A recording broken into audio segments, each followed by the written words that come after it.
ladies and gentlemen. We are the Millie Goats. It is episode 335. Man, that's a lot. Every time I say it. November 25th, 2025. It is National Parfait Day. I don't know why I put that. We're not French people here. I should have put National, like, scramble some eggs or make some hash browns day. This is trash. All-Star American. Yeah, dude. I'm AK. Edge is here. J-Vi won't be here. Tex is a maybe. Butch may pop in. We're not sure. But, hey, we are a day early because it is Thanksgiving week, and tomorrow I am traveling, and I don't know that I'll be able to get to a place where I could do the show, so we moved it to tonight. And we've got Thanksgiving. We've got Feast Week, college basketball. I'm just not into college basketball mode yet. I need March. When football is done, then I go to college basketball. So I'm not in basketball mode ever, ever. March Madness I love. Like, tournament time when football ends, the Super Bowl's over, and it's like, oh my gosh, what are we going to do? March Madness kicks up. You got that period from February to March. Right. I could get that, but like right now, I'm just like, dude, I don't even want to look at ESPN highlights of basketball. No, there's too much. Football's right where it gets good. So, like, no, all due respect, if you're a basketball, like if you're a basketball head, then good for you. But also, we're there. So you're listening to this. It would be on Wednesday instead of Thursday. But we're going to take you through. I mean, hey, come with us on Thanksgiving. Let's go. We got all kinds of Thanksgiving stuff to talk about. Football from the weekend, college football pick 'em. We're going to talk about all the Thursday Thanksgiving days and the Friday. We're not going to go in great detail, but we're going to give some picks and that sort of thing. The NFL games, and then we're going to do our college football pick 'em, and then we've got a Thanksgiving turducken parlay, which I think is just the most creative thing of all time. We're going to take a look at the top college football games this week, and then we're going to talk about college football playoff and then recap Monday Night Football because my Niners went in there and absolutely demolished the Carolina Panthers. I don't want to hear anything about it. We'll get to that in a second. Edge, we got a couple of things to address, though. This is the end. If you're listening to this on Wednesday, first of all, like the podcast, subscribe, leave a review, rate, all that stuff. This is the end of the consecutive days of football tomorrow. Or today on Wednesday. I know, dude. I said it last week. I said it was a sad realization when I was hooking up to the camper and bringing it home that it's getting close to that time where football's about to wrap up. That sucks. Yeah, and then it's get your hockey on, and then golf, and then slowly wait for football to be coming back on. Dude, I mean, tomorrow is the first day we do not have football in like a month and a half. Like football every day until recently, until tomorrow. Like, that's crazy. And so I'm looking at, I'm like, what am I going to do tomorrow? Well, I'll be driving, so that'll kind of lessen the blow. But and also, what's up, Bobby? Bobby's here. He says, "Yo." Those of you listening to the podcast, the audio version, we do film in front of a live recording audience. B. McCormick's not here because he probably hasn't realized that we're a day early. We're probably messing up his schedule. Let's kick it off with this. We want to thank you to Howdy Hats at howdy.hats.nc on Instagram. They make these beautiful hats with the rope hats. Reach out to us if you'd like a hat. We'll tell you how to get one. We'll send them to you delivered straight to your face and then on top of your head. So probably within a year. Yes. Yes. I do the best I can between trying to set everything up and get all the stuff out. You know what I mean? So, but anyways, shout out Howdy Hats, headline sponsor, literally. Okay, let's go here. Pretty sure Dan Lanning. Before we get into everything, shout out to Dan Lanning for listening to the show, because Dan Lanning was quoted of saying, in reference to USC, let's get right into football. They're living off their history. Matt Leinart, he ain't walking through that door. Reggie Bush, he ain't walking through that door. Understand something. Why are you wearing black? You're going to a Trojan funeral. Now, that part we don't care about. The first part, what show says so-and-so ain't walking through that door? I think I can think of one. You know what I'm saying? It's usually the Millie Goats, yeah. That's right. That's what I'm saying. Hunt it. He's here. Let's go. Welcome to the show. We're talking football. But I don't know what that view is, dude. J-Vi just texted us. I have no idea. StreamYard did something where they let people view in different ways. I have no idea what's going But Dan Lanning, thank you for listening to the show, because we spend anytime somebody names a school, we just start naming random players that played or graduated at that school. So thank you very much. But also, Edge, we're gonna do this real quick. Let's give people are gonna be listening to this around Thanksgiving. I want you to give a couple Thanksgiving no-nos and a couple staples. For my family? No-nos? Either. It doesn't, just in general. You know what I'm saying? And then I'll go, or I can go, and then you can go. Yeah, you might want to start us off, because I Okay, don't need to see how I need to tone mine down or not. The staple is, I don't care. I wouldn't say I don't care, but football on Thanksgiving. Staple. 100%. Yeah. Okay. This is not, some families don't watch football or didn't grow up watching football, and I'm not naming any names if you're catching my drift. But when the game comes on and the clock strikes 1:00 on Thursday, there will be, or there should be, football on your TV. Absolutely. Not Christmas movies, not holiday movies. Not going shopping. No. You have. No, you stuff your face to where you get that big, pot-bellied bulge where you can't take another breath without getting ready to throw up. Like, you stuff your belly that much, you go lay on the couch, you take a quick little snooze, and you wake up just in time to watch some face mask getting bit in half. Yeah, that's staple number one. You got to have things. Now, staple number two, I would say, in my opinion, would be gravy. I don't care what it is. I'm putting gravy on it. Like a staple for me. Which gravy? Brown gravy or sawmill gravy? Brown. It's got to be brown. I'm taking that gravy, and it's going all. The first plate I do is like turkey. Well, really, the first place you do it depends on where I'm at, but gravy. That's another staple. See, I got to check the turkey first before I dunk it in gravy, because like we said before on the show, those that talk shit to each other love each other the most. So I have to check the turkey to make sure that Pop sit there and smoke it too long, got it dry. Clark Griswold that thing. Yeah, absolutely. I got to make sure he's got it perfect, and then I'll have a little bit of gravy on it. But if it's too dry, I'm gonna let him know right off the bat, man. Where's the Amazon box this thing came out of? Like you gotta give him a little bit of trash first. Oh, Goldenfish is here. I say happy Thanksgivings. Happy Thanksgiving to you, Goldenfish. Yeah. Thanksgiving no-nos. Telling you right now. Hold on. Before you go there, I'll tell you my staples. So my staple is you got to have a lot of food. Like, this is where you basically don't eat breakfast. Shout out to Mom. Like, right now, I'm talking about tomorrow, I'm probably eating peanut butter and jelly sandwiches in preparation for it. Like, you got to plan it.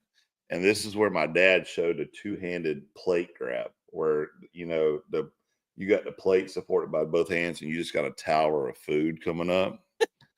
So shout out to him. That's which is always funny to me, because you can always go back and get more. I know. I don't get it.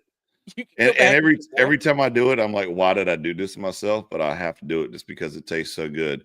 And I don't know why we can't eat like that the rest of the year. Like, why can't we just have some, some of the food that we have during Thanksgiving? Yeah. Like halfway through the year, we just be like, in like April, I guess Easter. So here's my staples: food, football, and guns.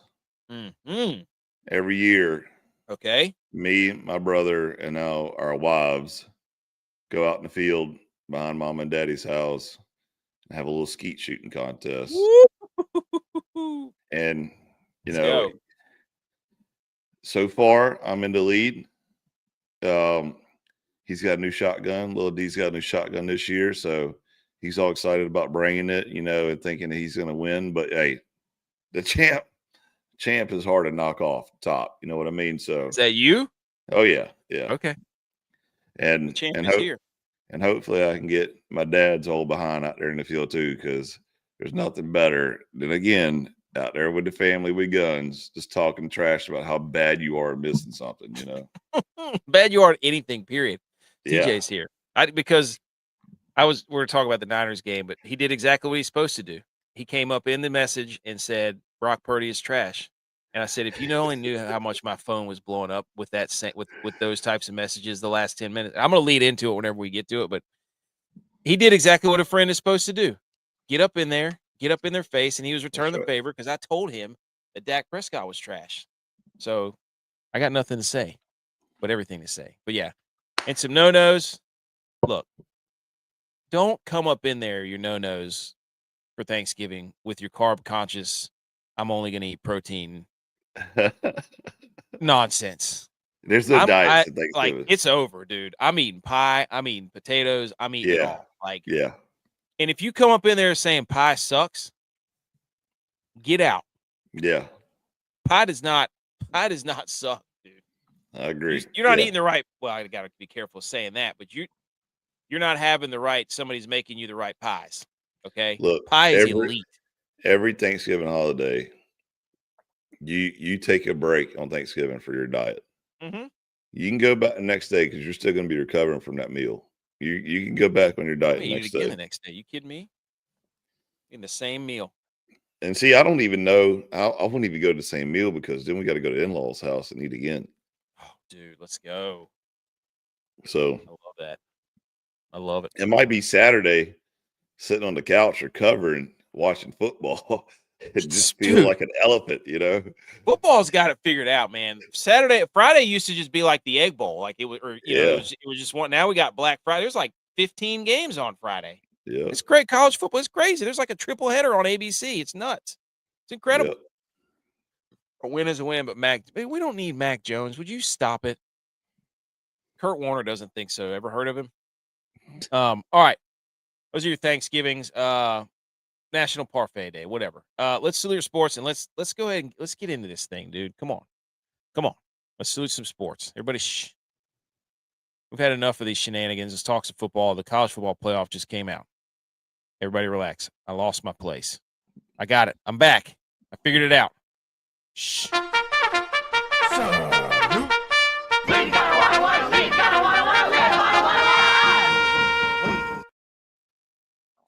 Boom! Here we go. College football playoff. Topic number 1, ladies and gentlemen.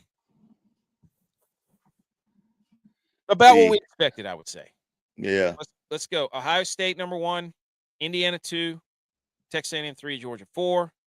Texas A&M, 5. Number 6 is Oregon. Number 7 is Ole Miss. Number 8 is 5, not A&M. Oh, Texas Tech, sorry. Oklahoma, number 8. Notre Dame, number 9. Bama, number 10. Miami, number 11. And then the group of 5 representative is Tulane, which has got people sending shockwaves. JMU's not ranked in that spot. But no, the biggest shockwave is stop it with Miami. Just stop it.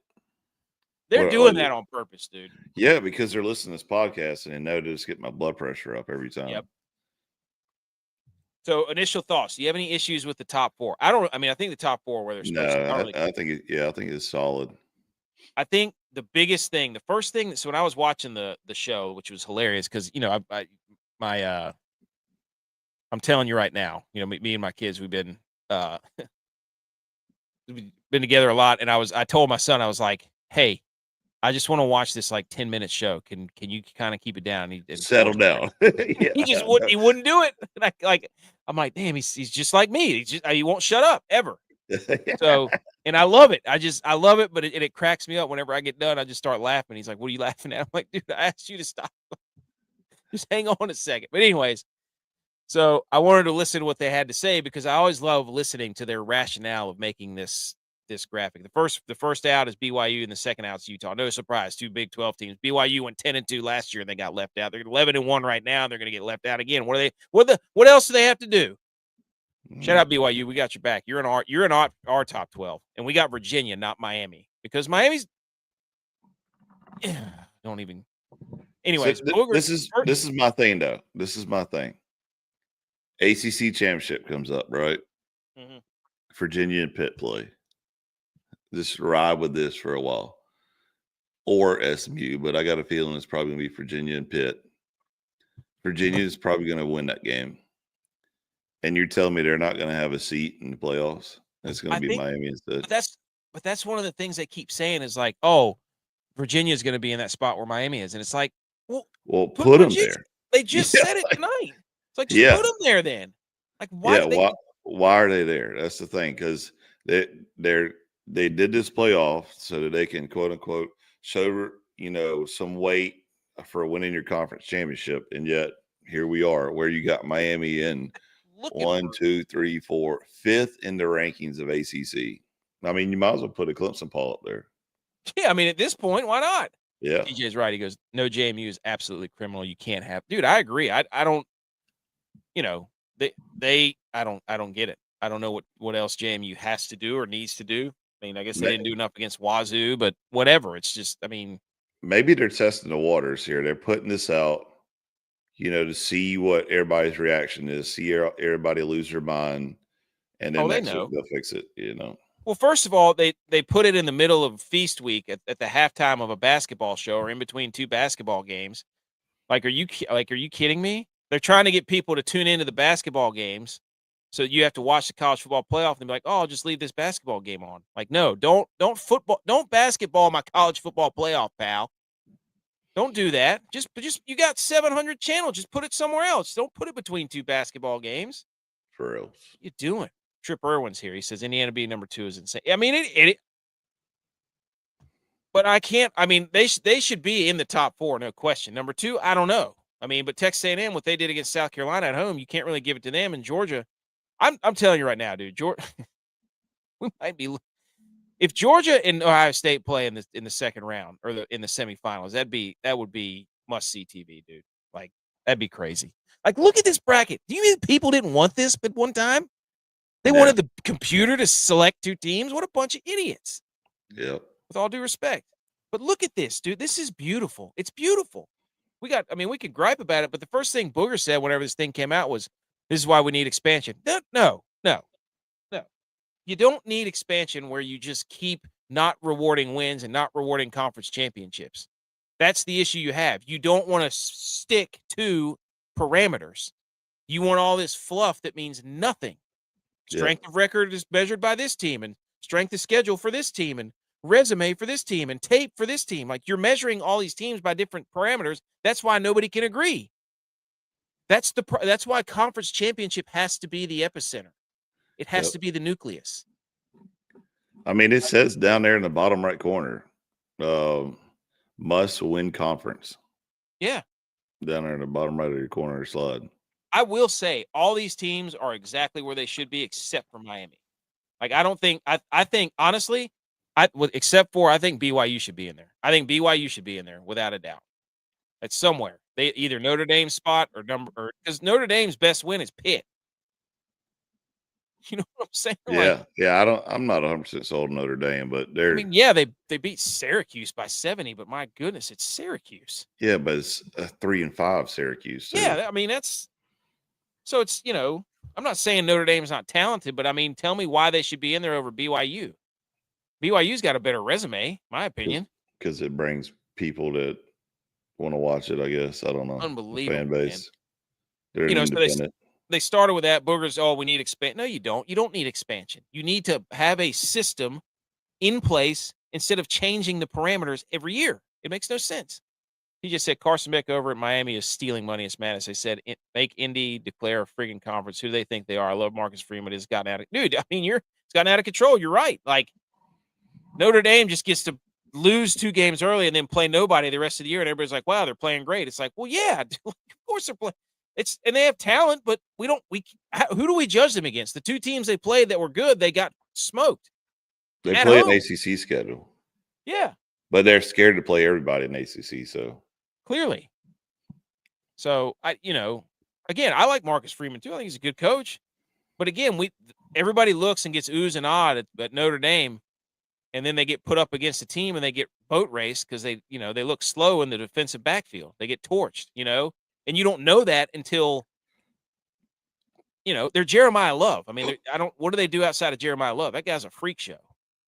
So, and they won't stop speaking of Notre Dame, they won't stop about the Notre Dame Miami stuff. They keep like saying that those two are going to be the ones that are head to head against each other going in and out. And then Joey Galloway's up there saying, we got to look at back then Miami was better, but now Notre Dame's better. And it's like, well, you can't just erase the loss that Notre Dame has to Miami. They beat them. I don't care when it was. Yep. So, they said Notre Dame, Miami, BYU, and Alabama are all in the same pool. But but they did ask about Ole Miss. They asked the guy who came on there. He made a 6-7 joke, the commissioner.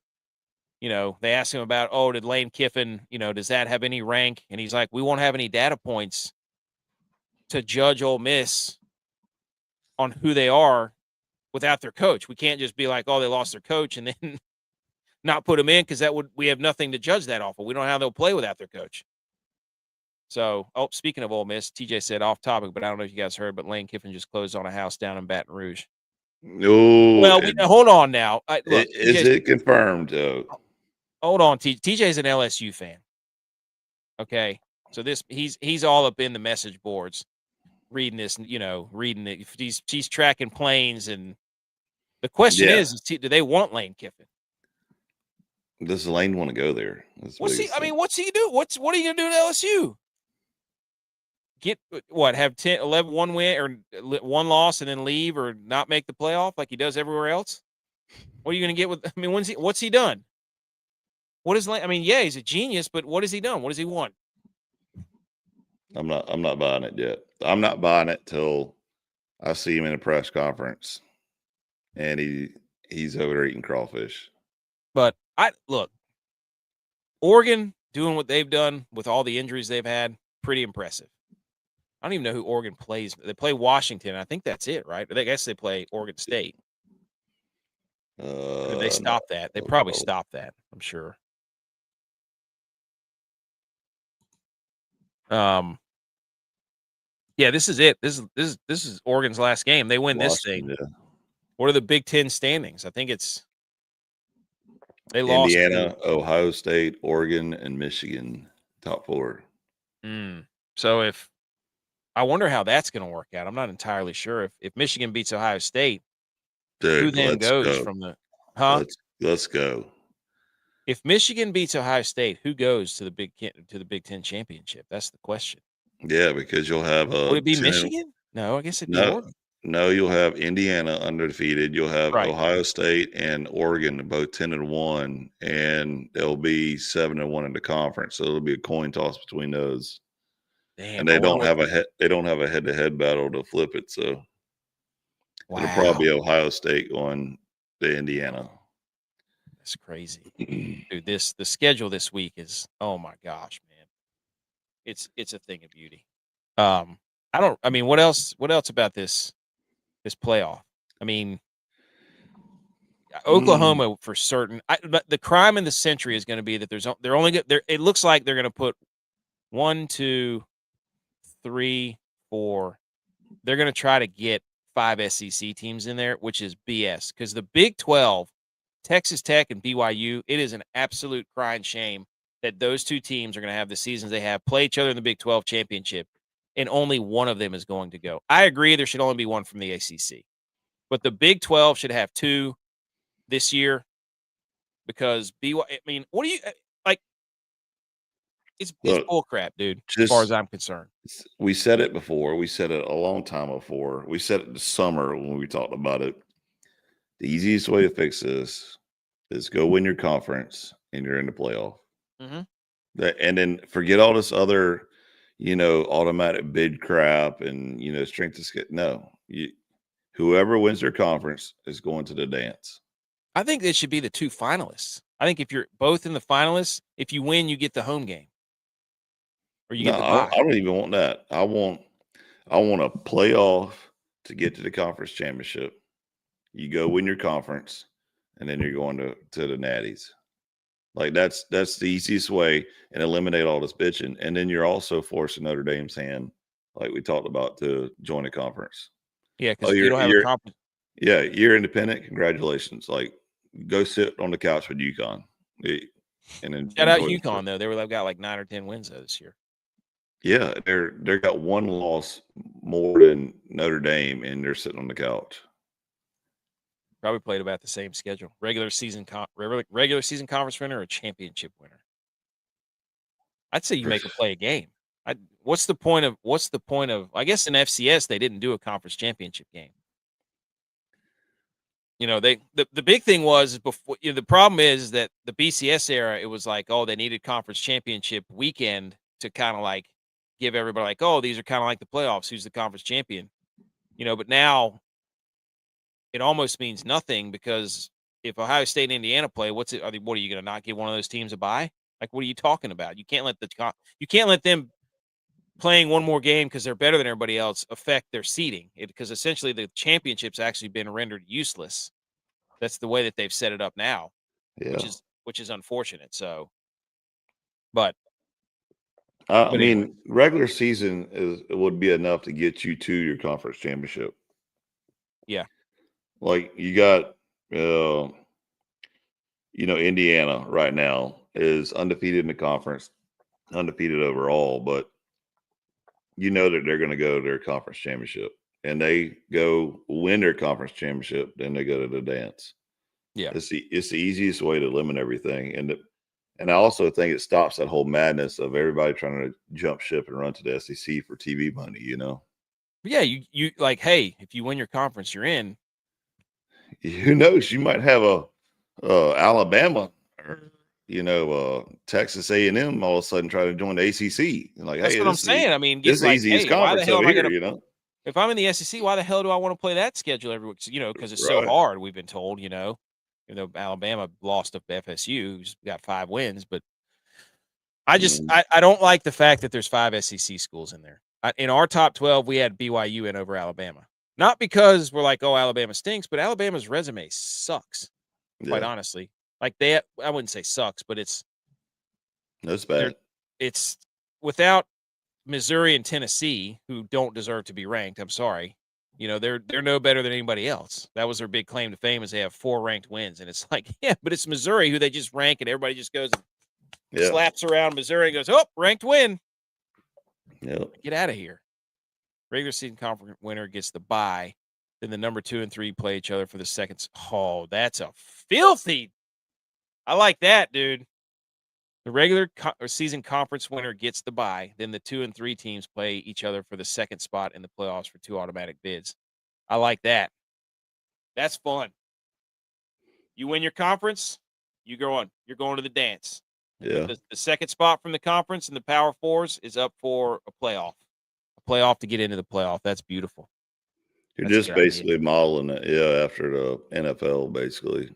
I like that. Without all the wild cards and other crap that they try to do now, but that's what they do in FCS. That's how they can get such a big, you win your conference, you get in, and then you get the at-larges. But anyways, that's all the college football playoff talk. Let's move on to, there's the rest of the rankings. Arizona snuck in there, Tulane's in there, Georgia Tech still in there, Pitt still in there. A lot of the SECs or the ACC schools here at the bottom. But look how far down they are, though. That's what drives me crazy. You got Miami up there at 12, and then you got SMU, Pitt, and Georgia Tech, who are all ranked higher in ACC 21, 22, and 23. What are we doing here? It's just the stupidest thing I've ever seen in my life. Have you not seen the tape? You got to go watch the tape, man. Yeah, I've seen it. Yeah, I've absolutely That's seen the other thing. They get up there, and Joey Galloway was yelling about, you're not watching the tape on Notre Dame. They look better. And it's like, that's great, dude. Every team looks better on paper. Every SEC school looks better, and if you take their shirts off and line them up. Every SEC school is going to be favored at a neutral site. But guess what, dude? It's football. You have to play the game, and if you play the game and you lose, you don't get to be ahead of that team. I'm sorry. You lost to them. No matter what you want to say, like, you lost. So, golly, it makes me so mad. There's the rest of the rankings. All right, moving on. Monday night. Of course. Yeah, here we go. Yeah. Monday Night Football, dude. 49ers win 29 in your face, dude. Yeah. In your face. Congratulations. I told you before, I do not care about the Panthers. Never did. You somehow forced me to marry this team and think that I'm a Panthers fan. You are. Quags, is a devout Panthers fan. He was talking a little trash. I did watch the first quarter, I think, of this game, and I was like, Niners might be in trouble. No. But CMC, hey, he was like, you know what? I'm going to remind the Panthers what they lost. Yeah. But go ahead. This is your moment. Go Niners ahead. 8-4, dude. Bask in your glory. Look, first of all, I knew we were in trouble when they When zoomed in Brock on Purdy. kept throwing 6 interceptions? No. They zoomed in on Purdy during the national anthem, and he had a cold sore on his lip. And I'm like, oh, God, our quarterback's got herpes? Shit, Oh, wow. Hell? Yeah, big cold sore. And I was like, uh-oh, he's not feeling right. He's sick. That's my first thought. Then they zoom into the crowd, and there's a little kid that has a split Carolina San Francisco CMC jersey. That was awesome. Saw that, yeah. Then we get the first drive from 49ers. They go 15 A lot of Carolina fans over there in Cali. I was surprised to see all those Panthers blue and black jerseys. What, dude? No. There was a lot, dude. There was a couple camera shots that kind of bass around. So, wow. Because from what I heard, every team that comes to the Panther Stadium, like the Bills, for example, it turns into a Bills home game, or a Cowboys come to play, it turns into Cowboys home game because Charlotte's a bunch of losers and doesn't have they're fair weather. They all have other teams. If the Panthers are good, they wear their Panther stuff, but the other teams, they're notorious. Carolina Panthers fans are for having a second team. Oh, gotcha. Yeah. Or a team they'd used to root for, and then the Panthers came along. Now they root for them, Mm-hmm. But so they go on the 15-play, 72-yard drive, third down conversions all the way up and down the field, 9-minute touchdown drive. Jennings, CMC had 9 touches during that. I'm sitting here thinking, I'm sending out text messages left and right, dude. I'm like, Purdy's dialed in. This is gonna be an absolute massacre. The Panthers don't know what's about to hit them. 15 plays, 9 minutes, eating up clock, just right down your throat. And then interception. No. Sam Martin puts a dime out of the 5-yard line, and Purdy was rattled. Purdy got rattled. He's like, wow, what a beautiful punt by Sam Martin. He throws a lollipop ball on a deep crosser to Juwan Jennings. J.C. Horn picks it off. Horn had an epic game, by the way. He got hurt. Thank goodness. Holy smokes. Anyways, so he throws a pick. So 2 interceptions before he gets hurt. Yeah, he had 2 interceptions before he gets. So at that moment, my phone started to absolutely lose battery because the amount of times it was buzzing. My wife was like, what is going on? I'm like, Purdy just threw an interception. And my phone's because I just sent out dialed in, and then everybody in my contacts it seemed was just letting me have it. And they should. And I deserved it. And I was like, oh, okay, it's just one pick. What's it matter? Well, then right after that, Bryce Young throws an interception. Horrible interception. He's rolling right toward the end zone. He could have run it in. He didn't. So, but anyways, and then we get another Purdy interception. He throws a ball. He underthrows Pearsall heading into the end zone. Pick. Then we get a third interception from J.C. Horn. He's running alert coverage, deep crosser again over the middle. He sneaks in, picks it off. I mean, at this point, I'm just sitting there like, this is not good for our guy. This is not good for any of my argument. But then, spin zone, they played that bad and still won this big against the Carolina Panthers. Does that tell you how bad the Panthers are? Shout out to the Niners defense, Robert Saleh. Bryce Young had 28 passing yards in the first half. The Panthers went they went for a 2-point conversion and missed it like a bunch of idiots. And then after the game, Juwan Jennings got punched right in the crotch, dude. Hard by some dude named Herrig. And the 49ers now have the most Monday Night Football wins with 54, tied with Pittsburgh. And Brock Purdy is not very good on Monday nights. I think he has 5 touchdowns and 11 interceptions on his Monday night games. Holy cow. Not great.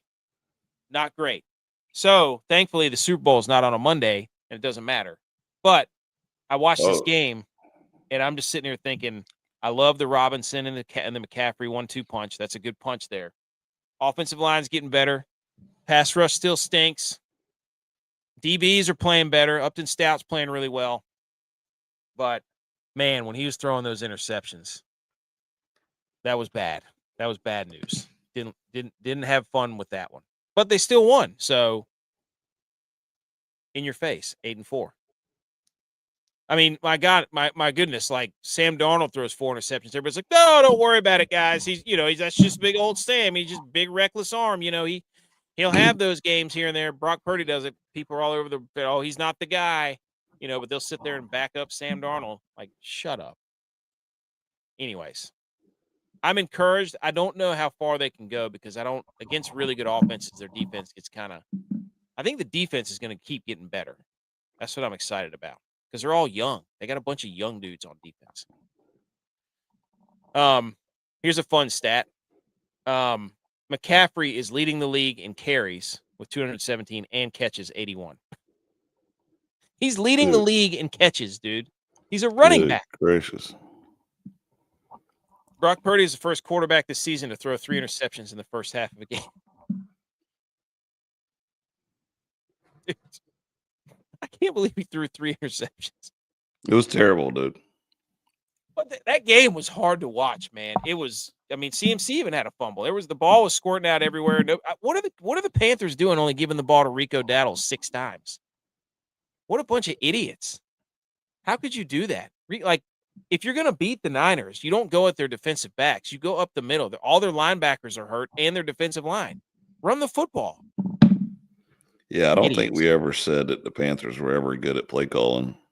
No, I mean, Canales is – first of all, Canales, you can't wear the double earmuff headsets. You got to have one ear open so you can hear you can hear things. He might be hearing impaired. He needs to hear the box. Maybe, I guess. And if you don't like my takes on Brock Purdy, yeah, it was bad, but I still trust him. He's got plenty of tape. I'm not out on Brock Purdy. He had a bad game. Kurt Warner, you trust him? He said, I just watched the quarterback take 35 dropbacks and make 3 mistakes. 1 decision, 1 throw, and 1 read, which is almost unheard of at that position. I'm still hearing people complain. Take off the blinders, people. You can't just look at a couple of mistakes. You have to see the whole picture and appreciate when the position played well, albeit not perfect. You see? Kurt Warner believes in Brock Purdy. That's not me. Also, this guy got suspended. There's the Moore guy. He's the one that uppercutted Juwan Jennings right in the. Ew. Oh, here's J-Vi. Those are Nathan Peterman stats. Oh, I'm sorry. How many interceptions did Josh Allen throw 2 games ago? 3. Nice try. Not so fast. Some quick NFL news. Actually, hold on. Let me see where we're at. Yeah, let's do some quick NFL news. The Browns are naming Shedeur Sanders as their starting quarterback. Him at the podium is quite a ride. He had some very interesting comments, dude. Like what? He just said, "Are we allowed to talk about it on there?" He said, "I'm what y'all have been looking for." Talking to the Browns fans, and for everybody, there's a lot of people that want to see him fail, and it just ain't going to happen. And I mean, he's a confident man in his abilities. He's got some swag. I don't know if it's swag. I think it's just he's holding grudges against people. So, but I mean, it's a debate that whatever. Lamar Jackson is dealing with a toe injury and didn't practice. This was I think it was a day or 2 ago. How convenient. He's had a hamstring issue, a knee issue, an ankle issue, and now a toe issue. So, he's playing bad. So there has to be injuries, right? Like, he hasn't thrown a touchdown in like 2 games. So, but I mean, hey, we were told that he's a pocket passer and he should have no problem throwing from the pocket, right? So his numbers should be great, correct? He doesn't need his legs, right? He's the best passer since Joe Montana, from what everybody says. Here's another one. J.J. McCarthy cannot clear concussion protocol in time. Rookie undrafted free agent Max Brosmer out of Minnesota would start. Oh. This is another soft benching on J.J. McCarthy, dude. I'm just saying. Here's what they need to do. Go ahead. Here's what they need to do. They need to bring in Jameis Winston. The Vikings need to get Jameis Winston. There's nobody that would be happier than freaking Justin Jefferson. Jameis Winston made Wan'Dale Robinson like 200 receiving yards. Could you imagine what he'd do with Justin Jefferson? Yeah. So, but I'm excited. Could you hear those speeches though? Oh my gosh. Oh my! Are you kidding me? Man. Hey, we're inside, but we're outside. We're inside, but we're outside. He would be awesome in Minnesota. He looked good in purple. Bengals Coach Zach Taylor says he expects Joe Burrow to play on Thursday versus the Ravens. There you go. I need to change my pick, dude. Dang it. Here's the current playoff picture. AFC, the 1 seed of the Patriots. The 1 seed in the NFC is the Rams. As it stands right now, my 49ers are the 7 seed, just like the Buffalo Bills. The Cowboys are not in the playoffs. These matchups would be – there's a lot of green on this, a lot of green and red. Green, red, and blue. Yeah. A lot of green, red, and blue on this matchup. And the Super Bowl's got a lot of pink and blue, and yellow. That's a good point. Huh. Maybe if you mix the colors together, I don't know. That's really like blue and purple. I don't know. Red and purple gives you pink. But Rams, Niners, Philly, Chicago, Green Bay, Seattle, and Tampa Bay. And then in the AFC, it's the Chargers, the Ravens, the Jags, the Colts. I don't know how the Bills and the Broncos. No idea how the Jags are in the playoffs. Hilarious. They're good, man. Awesome playoff probability by Sebastian at Mr. Case B on Twitter. It tells you with a win going into week 13, with a win what the team's playoff percentage is, and with a loss what it drops to. So with a win this week against the Browns, the Niners would go to a 90% chance to make the playoffs. On Thanksgiving, with a win, if the Cowboys win, they have a 29% chance to make the playoffs. So they're done. If the Chiefs win, they have a 73% chance. So this is if the Cowboys lose, there's a 7% chance. What's the top 3 teams up there? Patriots, Rams, Eagles. They're all at 99%, and the Broncos too. They're up there. So this is a pretty awesome graphic. Yeah, that's pretty cool. So shout out, Mr. Case B. Go follow him. All right. Now, all that to lead into this. Everybody, shh. Football. Yay, yay. Okay, ladies and gentlemen. I love how you're just not hitting a football. Yeah. We've been talking about football the entire show. Gotta love it, dude. We need a producer. I'm not a good producer and MC or whatever you want to call it. First game up, 1:00 on Fox. Detroit Lions hosting the Green Bay Packers in NFC North battle. Let's go back and see. Oh, whoops. If the Lions win, their chances go up to 87% to make the playoffs. If they lose, it goes to 55%. If the Packers win, it goes to 92%. Ooh. And if they lose, it goes down to 65%. I love that graphic. It's just phenomenal. So this is more. It tells you who's in a must-more win game. It's Packers need it. Yeah. No, the Lions need it more because if they lose, they have less of a chance to make the playoffs. Now, the Detroit Lions have had Dan Campbell calling plays. Both of these offenses are in a little bit of flux. The Lions are coming off the Giants, who they had to beat in overtime. The Packers just played. Who'd they just play? Goodness gracious. It was a very inept offense. Cannot remember who it was. I'll tell you in a second. Go ahead. But you've got two teams that on paper, the Vikings. They played the Vikings, and it was the JJ McCarthy. Yeah. So, and the Vikings actually beat the Lions in Detroit. So you've got Jared Goff, Jahmyr Gibbs, Jameson Williams, St. Brown, so on and so forth. And then you've got the Packers, who can't figure out their offense. Emmanuel Wilson, he had a really nice day last week. The Packers defense supposed to be their bread and butter, their A game, this and that. So really, it's going to come down to, can the Lions move the football and run the football against the Green Bay Packers with Jahmyr Gibbs? Can they keep Jared Goff clean? Because this is a nasty pass rush, and Jared Goff is terrible whenever he gets pressured. We've seen it for years now. I don't know, man. I think this game is going to be awesome. I think I have the Packers covering. I think the Packers overall are a better team than Lions. Ooh. I really do. I have the Packers plus 2.5. So that would be Packers money line plus 125. That's a stout bet. I keep watching the Lions like they have escaped the last couple of games. They've escaped like bad teams, barely. They got beat by Minnesota. They went in overtime. What was it, last week against the Giants, right? Yeah. Which Jameis Winston led Giants. They got beat by the Eagles, and they put up 9 points. Yeah.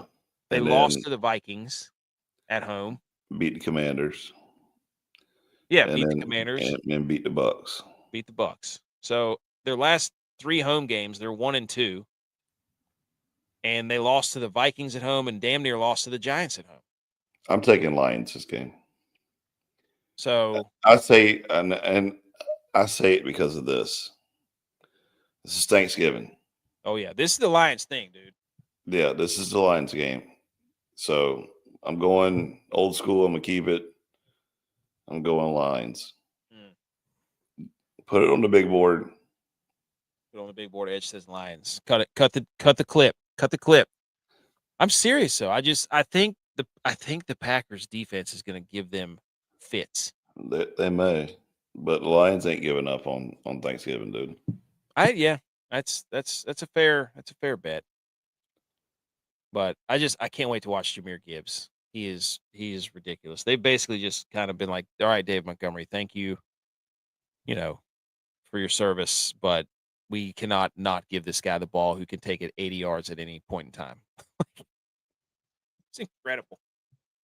I don't know. I think if this is a show me what you got Packers game is what this is. Like, because if not, whoever loses this game, I'm out on. Let's just say that. So, we'll see. Anything else on Lions Packers? No. Okay. Next game. Holy moly, dude. The Dallas Cowboys did it. They have electrified Cowboys Nation. They beat the Eagles 24-21. They moved to 5-5-1.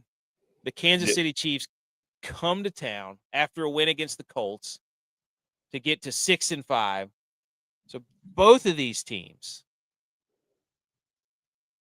coming off wins to try to save their season. If the Chiefs win, their probability to make the playoffs goes to 73%. If they lose, it goes to 43%. Cowboys, if they win, it goes to 29% to make the playoffs. If they lose, it's pretty much over. So must-win game for the Cowboys. That's it. Just to have a shot. Yep. Look, 1-3 shot to make the playoffs. First of all, shout out for the over/under in this game. Saw that. Cowboys 3.5-point dogs at home. What's your initial gut? Give me your guts. Tell me about your guts right here with this game. Money line for Dallas is plus 160. I got a feeling, this is. Oh wait, this Kansas City plays on Thanksgiving and Christmas this year, huh? Yeah, Oh, dude, yeah, they're not losing Thanksgiving. Taylor Swift's going to be there to, be the super cheerleader. You're going to see TV on her a couple times. They're not losing Thanksgiving, and they're going to put a stamp on it that they're now America's team. Oh, this is the America's team game? It's got to be, yeah. I mean, love that. It's got to be America's team game because you're playing on Thanksgiving. You got the most eyes on you of the entire season. So I love that. Both of them are practically a 500 team, even though was it 6-5 and a 5-5-1. Yeah. I mean, in reality, this is two teams that aren't in the playoffs right now. Right, yeah. But it feels like this is it. Now, which Which quarterback is playing better right now? I think this is going to pain me to say it, but it's probably going to be Dak. It's going to pain me to say either way because I'm not a Mahomes fan, but Mahomes isn't didn't really good right play now. that well last game. Yeah, he's not good right now.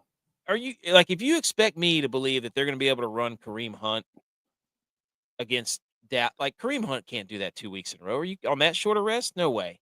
So what are the Chiefs going to do on offense? Like Dallas's defensive backfield is like not. I mean, it's better now that they have all their guys back. Okay, but so I mean, listen, the Cowboys. Listen to their previous games. Okay, and this is the Chiefs have yet to win an outright game since the Raiders back on October 19th because they beat the Commanders 28-7 right after that on Monday night. They beat the Bills beat them 28-21. The Broncos beat them 22-19.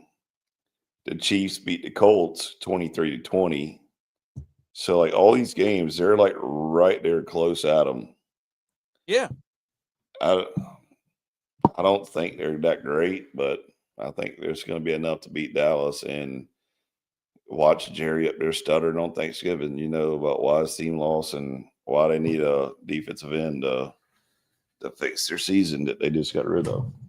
Well, the thing is, too, is like the Chiefs are always going to they're going to take away whatever you're good at. They want to try to take it away. That's what Spagnuolo does. Yep. So I don't know are they going to try to take away Lamb and Pickens? And then what are they going to, I mean, obviously they could stop the run. They did that last week against Jonathan Taylor, but I don't know. I mean, it's going to be a fascinating game because it's going to come. I guarantee you it's going to come on the arm of who would they put on Lamb though to try to stop him?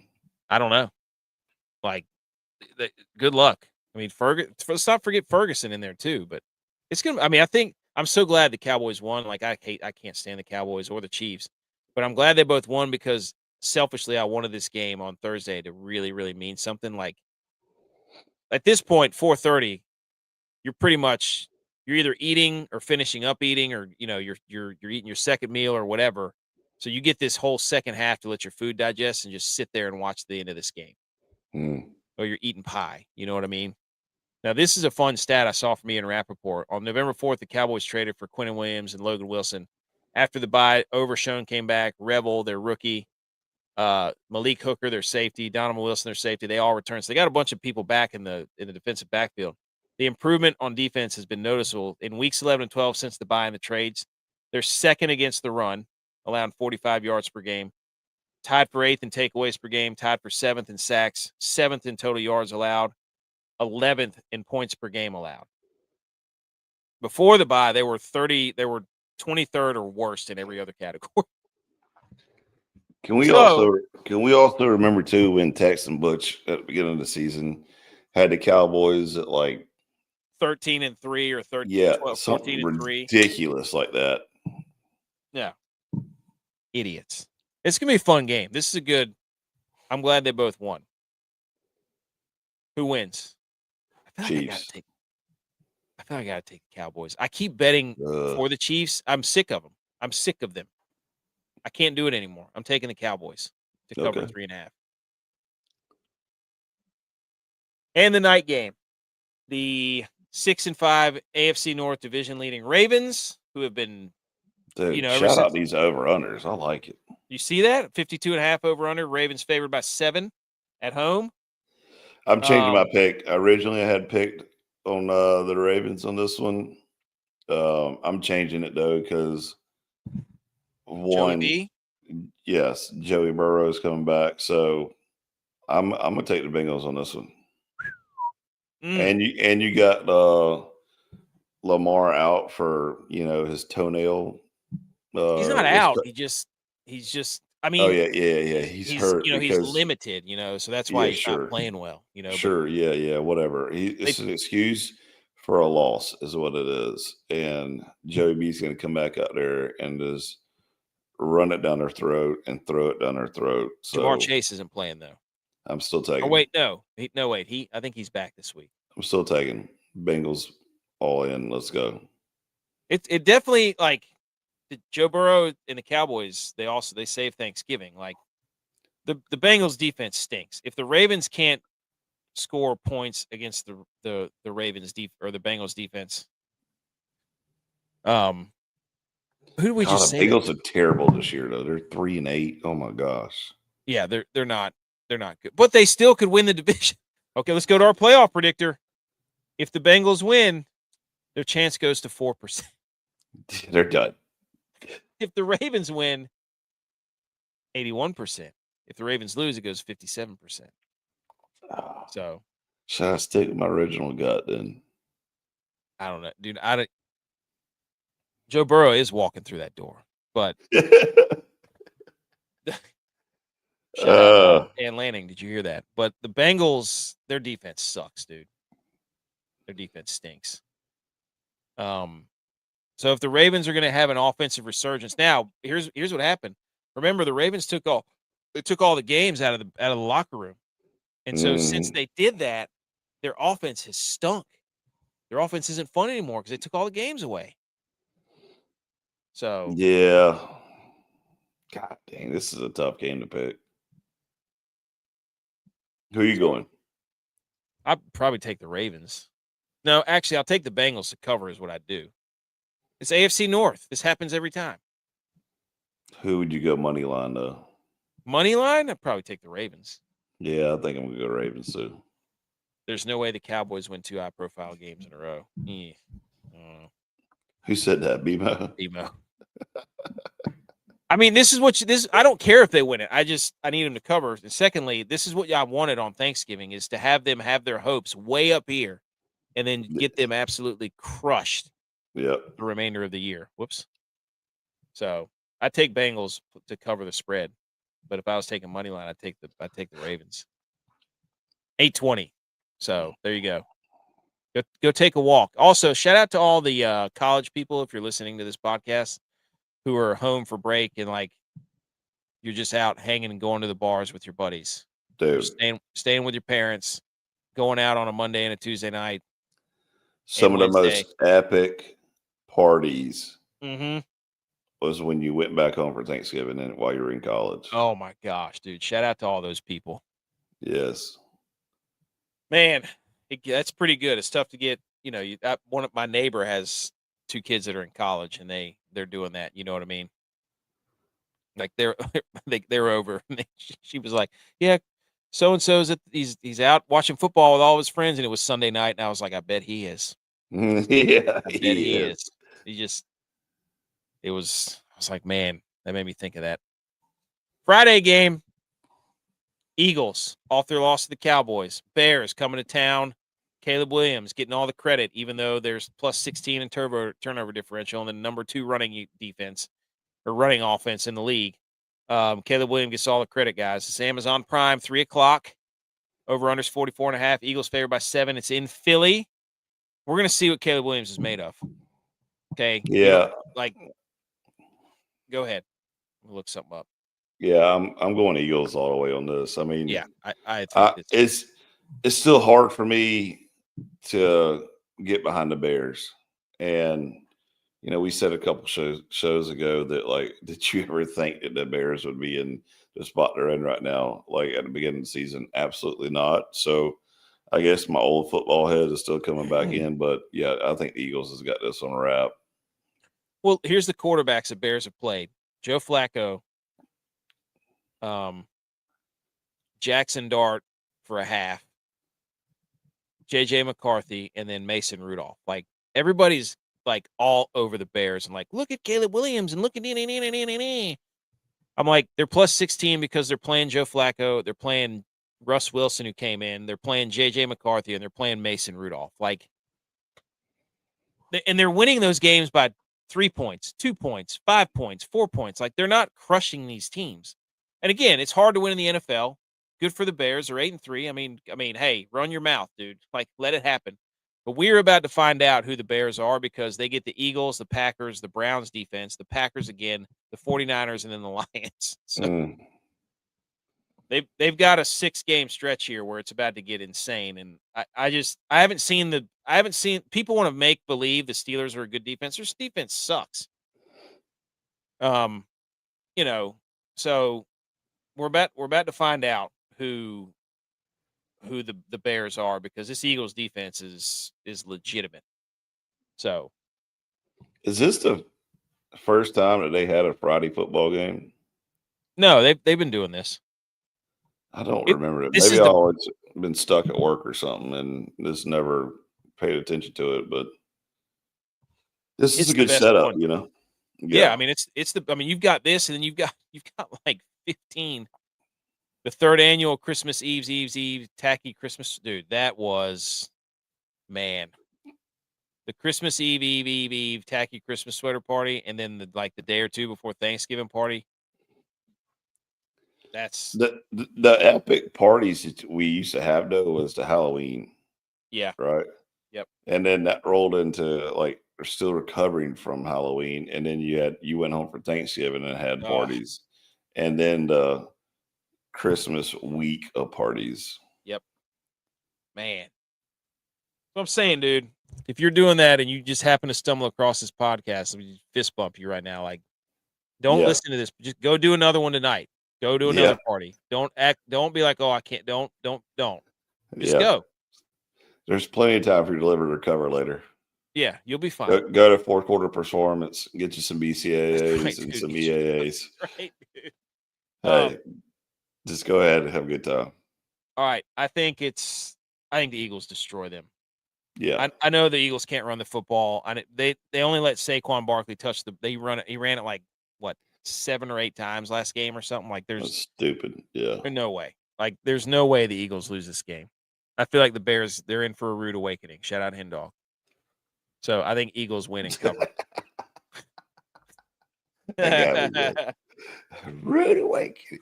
For a rude awakening, man. All right. Moving on to college football again. We're back to college football. We're zigging. We're zagging. Big time football episode. Okay. Shout out to the FCS bracket. This is what a freaking college football playoff bracket looks like, you bunch of losers. North Dakota State, number 1 seed. Montana State, 2. Montana is the 3 seed.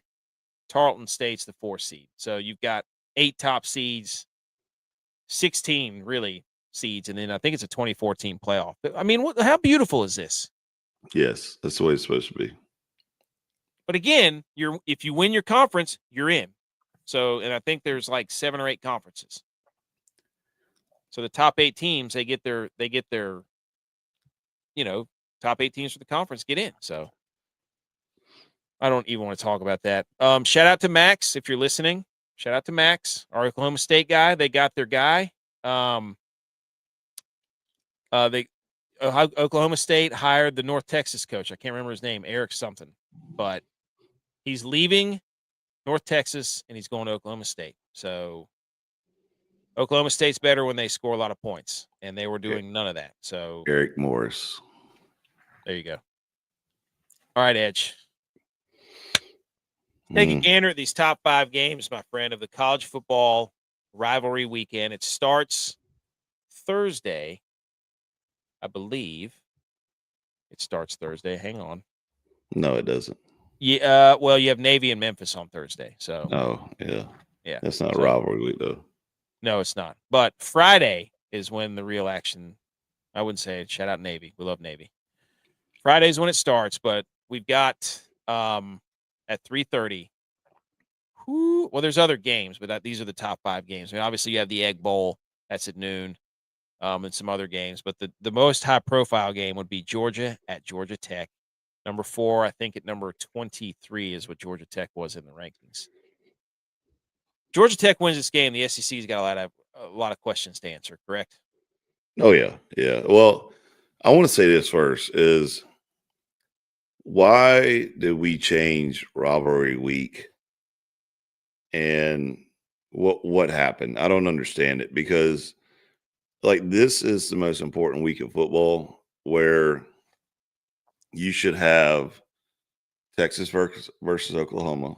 You're still going to have Ohio State versus Michigan, Alabama versus Auburn, Clemson versus Carolina is, one of the most epic rivalries in the history of football. But those teams stink. North Carolina State, North Carolina, like what happened to where all of a sudden they're like, yeah, we're not doing that no more? I don't understand it. Yeah, I mean, Washington State, they cut it out. Oregon State, they're no longer doing it. Like, there's a bunch of teams that were like, yeah, we're not doing that anymore. Why? I don't Like, get what it. are you doing? Like, Yeah, just stop changing it. Stupid. I am excited about Georgia Tech whooping up on Georgia, though. Dude, their defense is so bad, but at least it's in Atlanta. So yeah, if this happens, this is going to be the most epic football game Georgia Tech will ever play in the history of man. I mean, if Georgia loses this game to Georgia Tech, you're going to have two of their top teams have lost football games to middle of the pack ACC teams. I don't know how you defend that. What's going to happen, though, is if Georgia Tech beats Georgia, you're going to hear immediately the press conference following the game, Kirby Smart getting up there declaring why he believes that Georgia still should be in the college playoffs.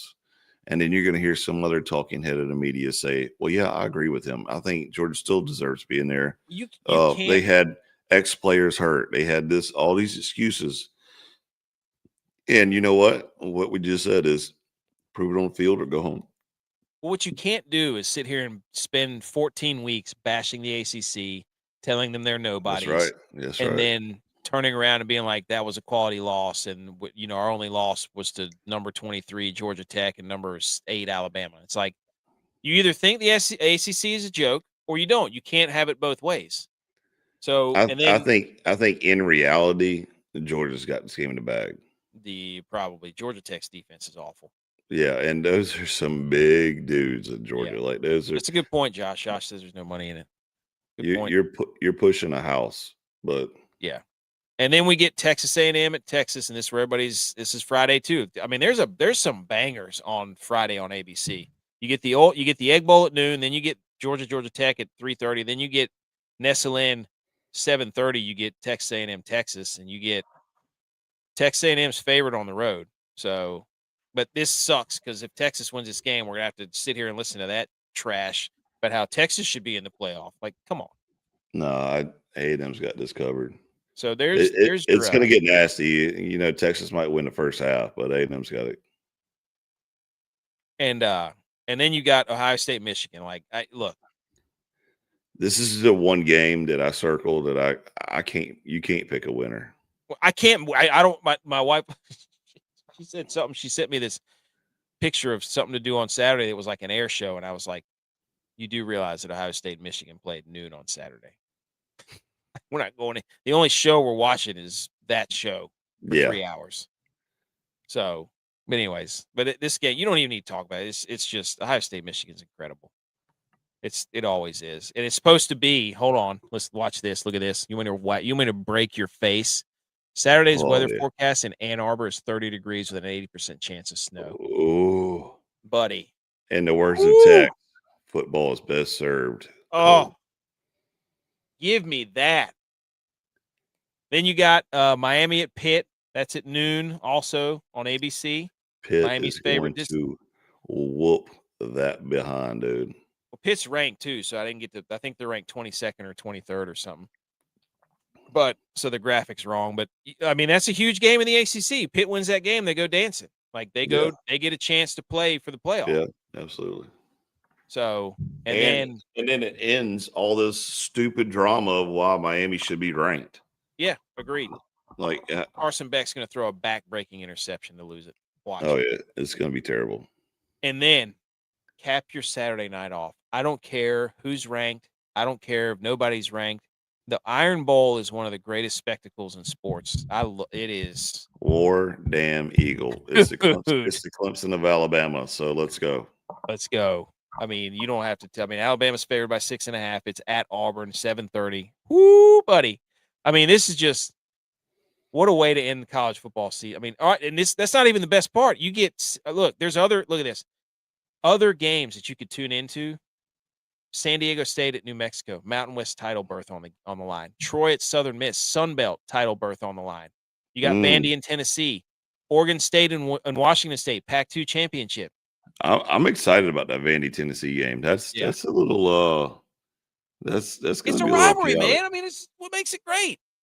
Then you got Western Kentucky at Jacksonville State. That's up for a Conference USA title berth on the line there. So there's throughout this throughout this whole day, these are the big 5, but there's also like 4 or 5 other games that are like win and go to your title game of like the group of. It's phenomenal. So what a Saturday. Oh baby, Yeah. here we go. Cowboy fans here. He goes, "What's good? Ohio State and Michigan will be." Dude, this whole slate, like, there's nothing that you need to do more than just eat leftovers and put yourself in a coma and make yourself so sick that you can't move, even if you wanted to. You eat so much food and your blood sugar goes so high that you get into a diabetic shock that your legs get diabetic neuropathy for like 3 hours for like 3 days that you just can't move. So I'm a little and then bit you just, upset that I can't watch the Ohio State Michigan game or the Pitt Miami game, but why can't you? Clemson Carolina's playing it then. Oh shit. Well, you need 2 what are you doing? No, 2 dude. TVs. Yeah, I'm good with 4 or 6 TVs or 8 TVs and all that trash. But when Clemson Carolina's playing, it's only one that matters. All right. That's you can have it on somewhere. Who do we got No. winning the Natty? I mean, look, convince me that Ohio State isn't going to win the Natty. I mean, I don't. A&M might do it. They have too many times where they have lulls. I don't like it. You pick their team as a favorite. So, all right. Oh, by the way, Cowboy fan, did you see the weather's supposed to be snowy and 80% chance of snow or 30 degrees? Hey, BMO, hold on, buddy.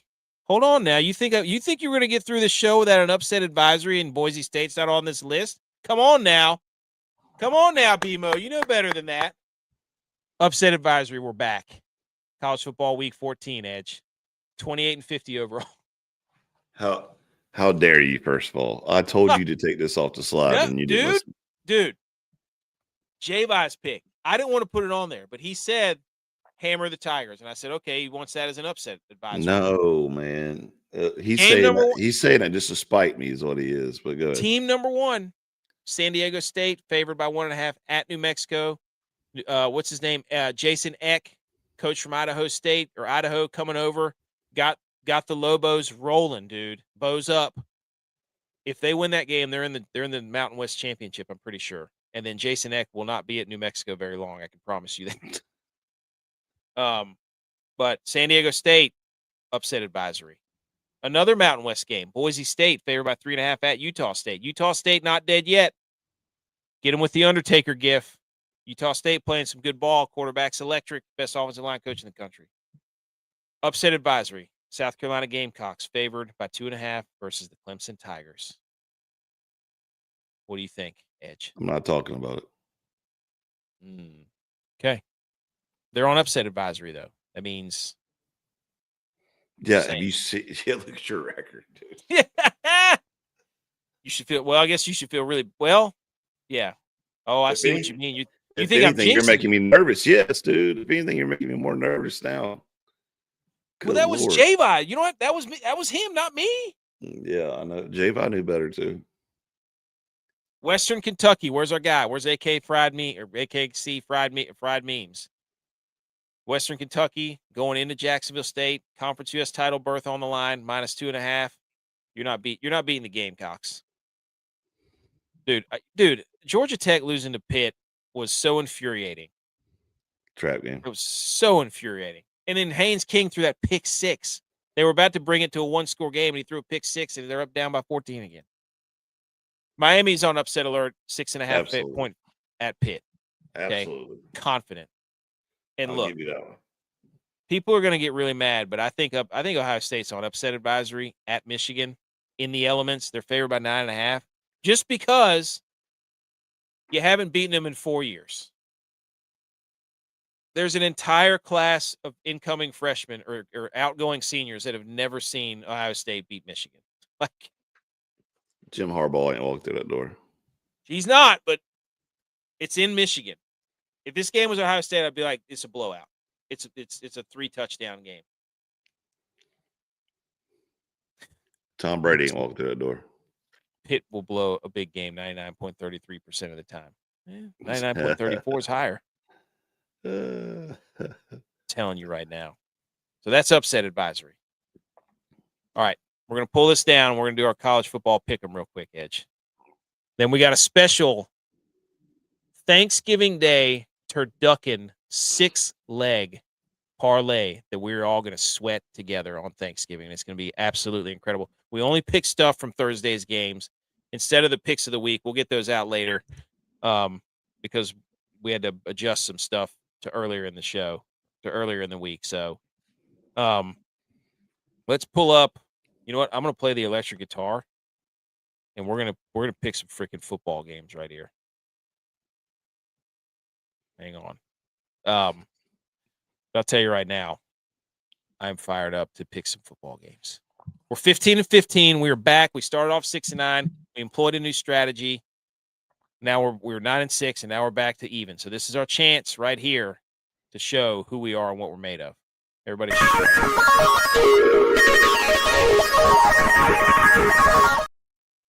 Okay, so it's just Edge and I. Normally what we did last time is there was 5 of us. We each picked 3 games. So what we did is we had people, we sent the picks to everybody, and they picked them. So some of these are already filled in. And the order we went was Butch, Tex, Edge, J-Vi, and then me, AK. So right out of the gate, Butch P got the first pick, and it's Ohio State. We don't pick these games, okay? This is the CBS Pick'em contest. They supply 15 games. We pick the spread of the games, right? Ohio State's favored by 10.5 at Michigan. Butch P going against upset advisory. Usually a good strategy. Butch P takes Ohio State minus 10.5.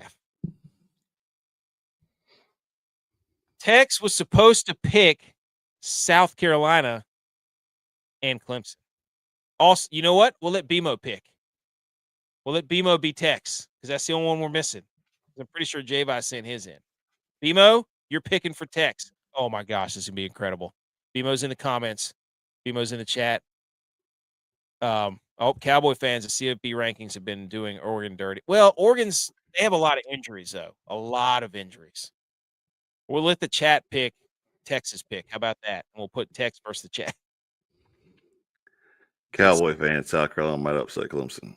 It's a Cowboy fan. That's what he said, dude, not me. So we'll leave that. South Carolina versus Clemson. South Carolina's favored by 2.5. They're at home. We'll let BMO or the chat or somebody pick that game, and we'll come back to it. Edge, you're up. You get at high noon the Kentucky Wildcats. They're still keeping rivalry week going. 5-6, coming off an absolute shellacking at the hands of Vanderbilt. They get to take on Louisville, who got also shellacked by SMU. So 2 loser teams from Kentucky going at this pillow fight. Louisville had a chance to win the ACC. That's out the window. They're favored by minus 3.5 at home. So Louisville. Okay. Oh, BMO pick is in.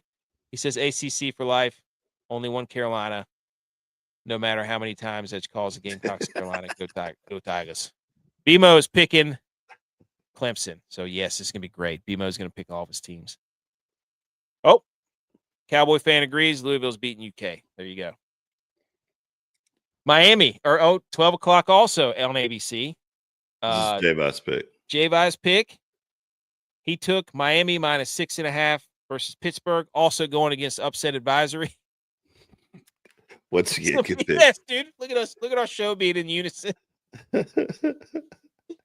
If you come here for advice, which we told you not to do, you're going to leave just as confused as we are. So. All these jabronis wait till I send out upset advisory, and then they just pick the opposite of upset advisory. BS, man. This is just a massive game. He said Miami and Pitt will be a great game. It should. I hope it is. I really do. I hope it's snowing there too. This is a crying shame here, buddy. I get Houston at noon. I get the Big 12. Houston's got 3 losses. Baylor's done. They're terrible. They were my dark horse to win the Big 12. So I'm up against a rock and a hard place because Houston's playing for nothing. This is probably Baylor's senior day. Baylor's favored by 2.5. But Baylor looks to be really bad. Every time you pick Houston, it never worked out for you. You know what? I'm doing it. Houston. Houston, give me the road dog plus 2.5, baby. They had it last week. They let me down. But I believe in Houston. Come on. Over Baylor. And then Butch P, he took Big 12 matchup again, Saturday at 1 o'clock. UCF is a 17.5-point dog at BYU. And Butch P took BYU to cover that, and I agree. I agree with that. BMO, you're up again. LSU versus Oklahoma. Yep.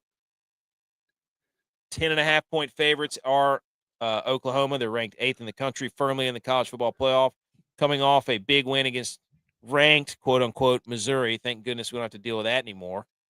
9-2, Oklahoma Sooners, taking on the LSU Tigers, who'd they just play? They had a big game against somebody. No, I'll look it up for you.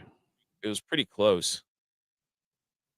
But anyways, they I feel like they hung around. It was Western Kentucky. They barely beat Western Kentucky. I remember I was watching that game. They were starting a new quarterback. Also, somebody else starting a new quarterback. Oh, that's in the Iron Bowl. Yeah, there you go. Cowboy fans is Western Kentucky. The Hilltoppers, baby. That'd have been awesome if they would have won that game. So BMO, or maybe even Cowboy fan. Do you want Oklahoma minus 10.5 or LSU plus 10.5? I know what I would pick. Edge. Yeah, buddy. Back on the clock, 3:30 Saturday. Cincinnati plus 4.5 at TCU. TCU's favored by 4.5. It's hard for me to buy into the hype of Cincinnati right now. I'm going to go to Horned Frogs, Texas Christian. I agree. They just beat Houston on the road. Quarterback is Hoover. Hoover was actually slinging that thing. You know what? Cowboy fan, he says Oklahoma. Guess what? I would agree with that. I agree. I hope the chat goes 3-0, and then we can bench Texas. Tell Tex like you're no longer needed. Thank you. I hope the chat goes 3-0. This is J-By, correct? Yes. Yeah, J-By, Saturday, 3:30. Tennessee, Battle of Tennessee, state championship, number 14 Vanderbilt, 9-2. There you go. 9-2, going into Tennessee, into Rocky Top. 8-3 Tennessee, 19th in the country, favored by 2.5. J-By going with his second love. This dude is a Tennessee homer. He is definitely a Tennessee guy. But yeah, he can't help himself. J-By picks Tennessee minus 2.5. This should be a very entertaining game, just from conflict of styles. You know what I mean? Yeah. Like Diego Pavia coming off like a 500+ yard game, and then Tennessee and Joey Aguilar love to sling that thing all over the field. It should at least be pretty fun to watch. So I just don't know how you could not want to watch all these games. You know what I'm saying? Bimo said Boomer Sooner, Dabo coaching tree dub, go Clemson Tigers. OU is an embarrassing landslide. Boom. Yep. There you go. Okay. Agreed.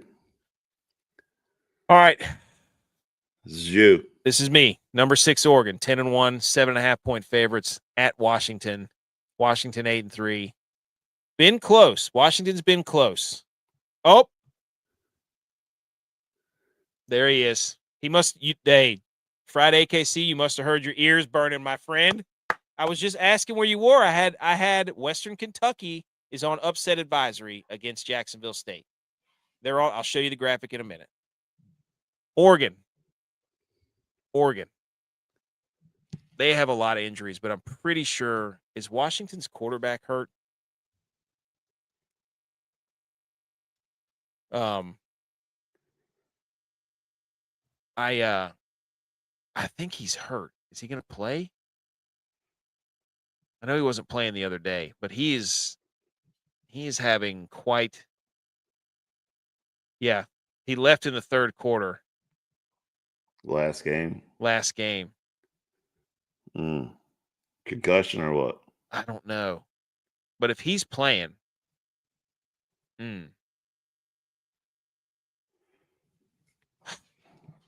If Washington wins this game, dude, the upset of the whole college football playoffs and everything that ties Oregon is going to be. I mean, where do you put Oregon with all the other 2-loss teams? Like they're all about the 2-loss teams. Like you know.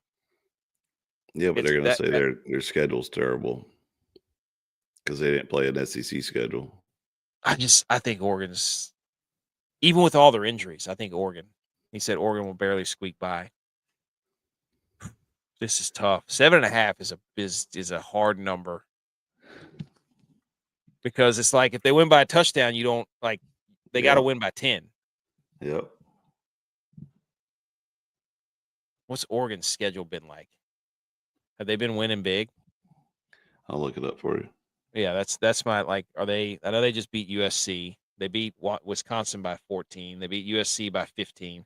They beat Minnesota by Iowa. They had trouble with. Man, I think you're good. Good, go Oregon. I think so too. I think that's a tricky number. Okay. That brings us back to Butch P. We're taking Oregon at 7.5 on the road. Ducks fly together. Let's go. He said, doesn't matter. Damn right there. I told you, dude, I got the graphic. I believe in Jacksonville State. You've convinced me. People keep doubting the Jacksonville State football team, and I think they're going to win and go to the Conference USA title game. I believe. Butch P took Florida State at Florida plus 1.5. Who cares about this game, even though it is a rivalry game? Yeah, this is a bad, nasty game. Like this is two bottom tier college football teams playing right now.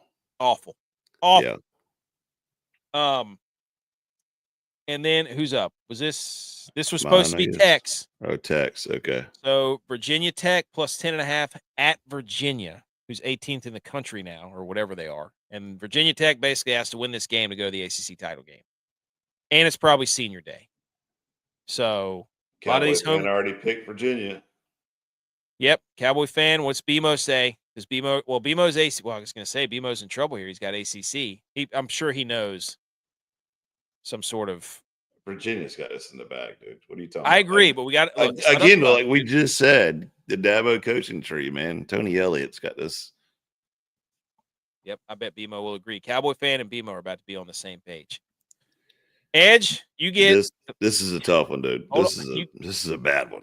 You get 7:30 ACC Network, 4-7 North Carolina, 7.5 point road dog at North Carolina State, who's 6-5, who'd they just lose to? No, they just beat somebody. I'll look it up for Florida State. They beat Florida State. Oh yeah, that doesn't even count. But they're 7.5 point favorites. Let's go. This is tough, dude. I don't know because I hear text in the background saying North Carolina State. No way, dude. BMO. No way. Friday KC. Is it Virginia Tech, Virginia? We got one for Virginia Tech, one for Virginia. Who do we pick? That's supposed to be Tex. He didn't submit his picks. So you got to break the tie Friday, KC. Come on, help us out, Jack State. VT already had their coach bump last game. That's true. And he was sitting in the box doing interviews on TV instead of being actually like on the field help coaching or either up in the box help coaching. So no, I don't believe this. Virginia's got that in the bag. But anyways, this is a tough one because I hear text in the back of my head say North Carolina State. I hear BMO in the back of my head say North Carolina. I got a feeling North Carolina State's going to. Oh. He said NC State will win this big. There you go. There you go. Yeah. Hey. Oh, Wolfpack. Don't they do this? Yeah, they do that. That's what they do. He goes, that the does it matter comment was for the Washington QB, but that's the energy we need this week. Hey, dude, I've been following Jack State. Telling you. Wolfpack. See, Cowboy fan. Jack State memes. You need to tell us. Virginia Tech, Virginia. We need a coin toss for Virginia Tech. And then the Iron Bowl. J-Vi got this one. Saturday, 7:30 ABC. Yep. There you go. Sorry, BMO. The verdict's in. Virginia all day and twice on Sunday, says Jack State memes. AKC. Virginia it is. Cavaliers. Go Hoos. J-Vi buying in the Kool-Aid, baby. He gets the Iron Bowl. Alabama, number 10, on the road at Auburn. Auburn starting a new quarterback. Freshman guy that played him last week, scored like 4 or 5 total touchdowns. J-Vi went with the dirty Auburn Tigers, war damn Eagle. He thinks they're going to upset Alabama in the Iron Bowl. All chaos is going to break loose. Alabama's out of the playoff with 3 losses. Auburn has nothing to lose. They have nothing else to play for other than to ruin Alabama's season right now. This is going to be one of the most vicious games on television. And I love it. It's going to be incredible. There you go. Cowboy fan. That's what I'm talking about, baby. He says he's got Auburn with the upset. I think everybody you remember last year? Or was it a year or two? Was it a year last year? Where Auburn let Jalen Milroe like run around for like 15 minutes and then throw the football. Yeah. Do you remember that? Yeah, I do. I think it was 2 years ago, wasn't it? Was it 2 years? It might have been 2 years ago, where it's just like Auburn rushes 3 and Jalen Milroe just runs around for like 40 seconds and then throws a Hail Mary to the back of the end zone. So there you go. Auburn's defense will give Bama a fit. And they got that. Everybody's pilot. Look, we're all riding this together, ladies and gentlemen. We're all riding this together. Come back Sunday night, maybe before then, and let's all have a champagne shower together. Let's go. Auburn plus 5.5. Isn't it if Auburn wins, they go take toilet paper to the trees on campus or something like that? Hey, this is for a bowl game. Bring your TP Sunday night.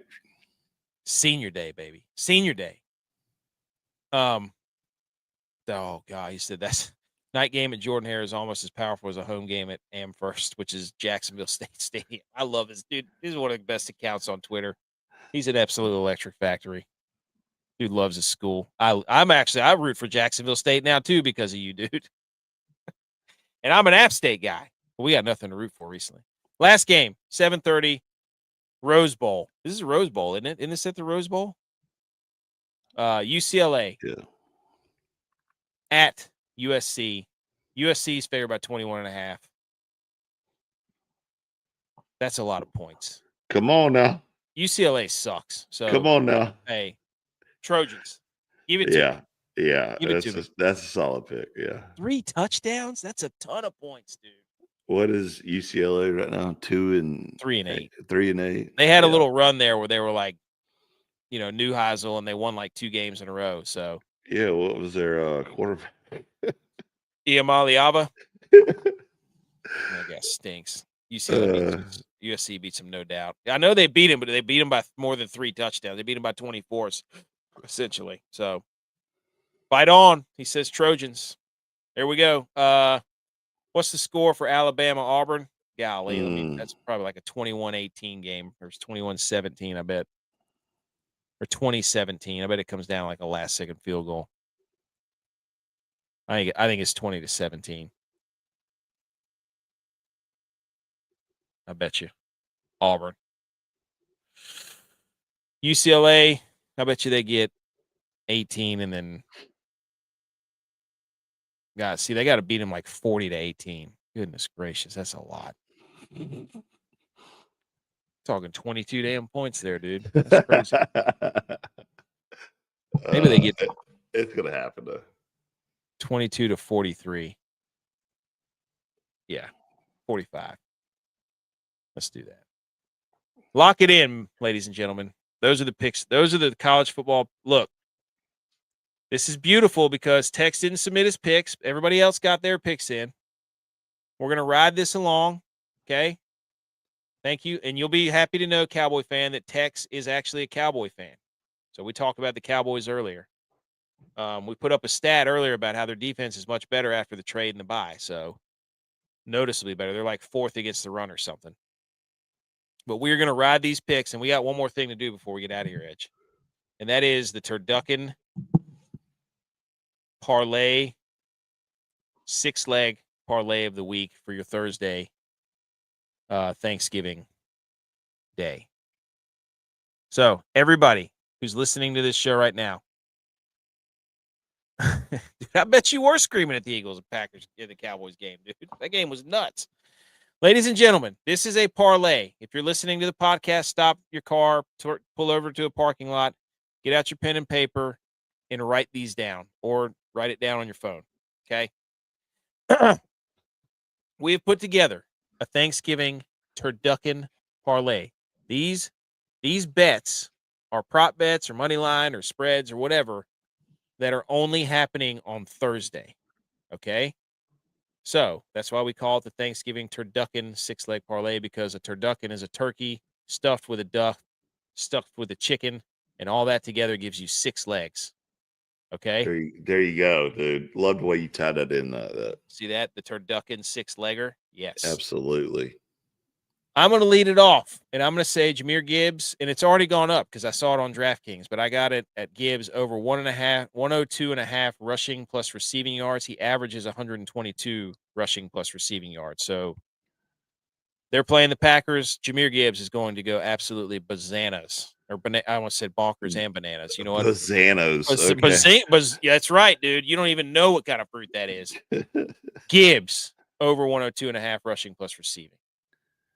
So Java, Navy at Memphis, Mr. Overtaker taking he's sneaky, isn't he? That son of a gun. He's the under guy now. He tried to sneak it over. Take it over 57.5. It's the only college game on Thursday, by the way. 7:30 Navy, Memphis, American.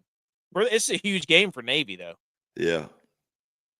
So Tex, there you go. See, I told you, Cowboy fan. Tex is a Cowboys fan. He thinks Dak 2+ passing touchdowns versus the Chiefs. Okay?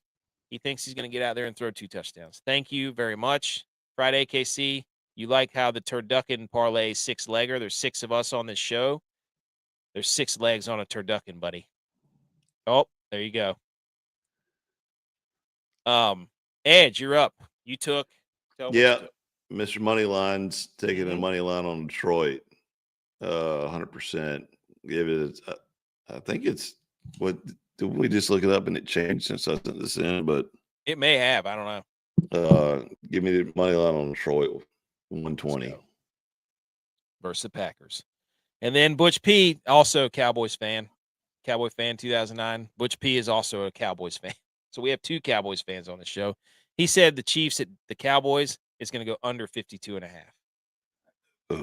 He's believing, he's all into this Cowboys defense, dude. And then Dylon, our resident Vikings fan, he says in that same game, a lot of money riding on this Chiefs Cowboys game, buddy. Dylon says Rashee Rice over 69.5 receiving yards. All these, I got all these at DraftKings. And when you put that 6-legger in, that's plus 3,700. Let's go, that's dude. Plus 3,700. So if you're listening to the show, if you're watching the show, screenshot this. Okay? Put this in. Tag us on all of our social medias. Or any of our social medias. And let's gravy sweat together. Let's gravy sweat. Let's start off. Let's start off with a Gibbs 102.5 rushing plus receiving. He's going to get that in the first half, no question. Then you go to the second game, and then Edge. We need the Lions to win, so we're all rooting for the Lions, and we need Gibbs to go off. Then we go to the second game, and it's Dak getting 2 touchdowns. It's the gritty defense that we need. And then we got Dylon getting us Rashee Rice over 70. And then it all comes down to J-Bye. J-Bye 7:30.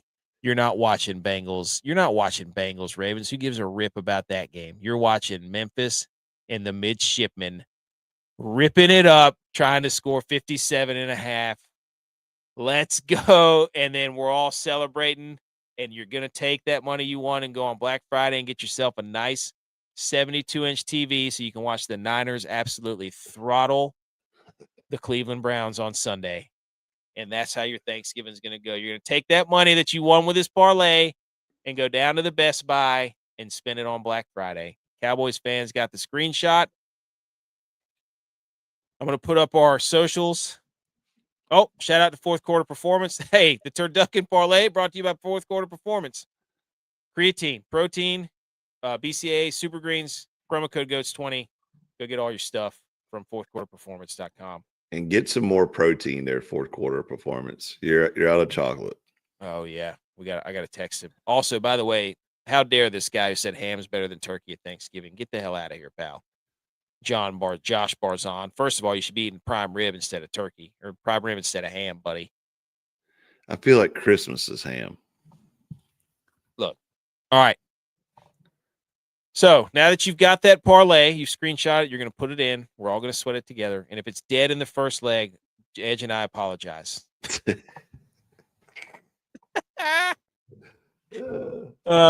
But go follow us on all these socials. We're on every single one of them. We're on TikTok. I should have checked to see what you were betting first, so I could have went against it. So no, hey, let's start. Let's get on base. All we got to do is get on base. Get on base.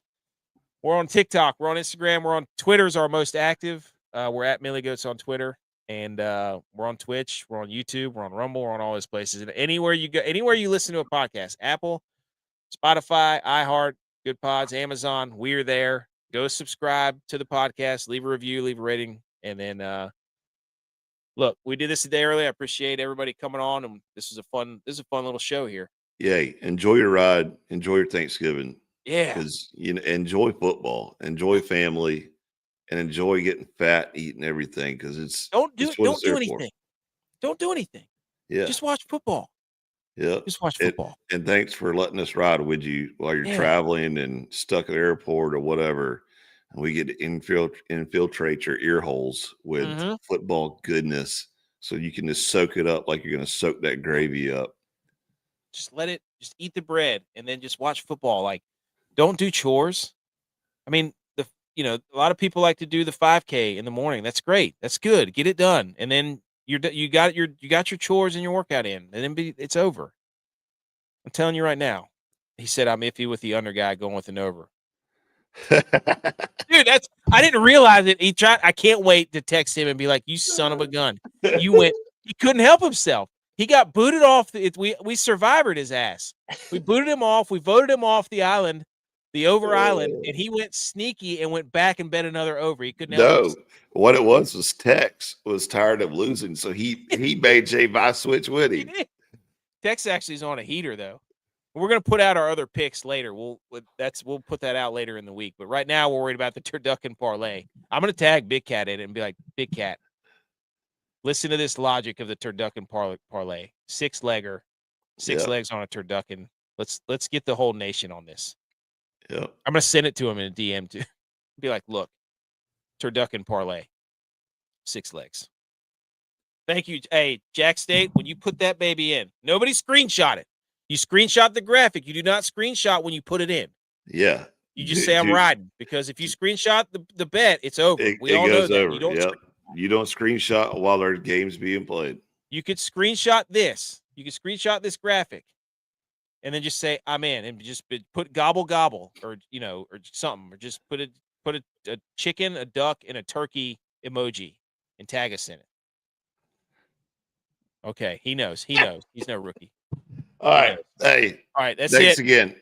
Happy Thanksgiving, everyone. If you like the podcast, go subscribe and rate and review and all that stuff. We're keeping up with the Jones. A lot of people are taking the week off. We said, you know what? We're just going to do it a day early. So we appreciate it. Everybody. We'll see you back here Sunday night. You're so cool. And on our show, you're going to rule. Football.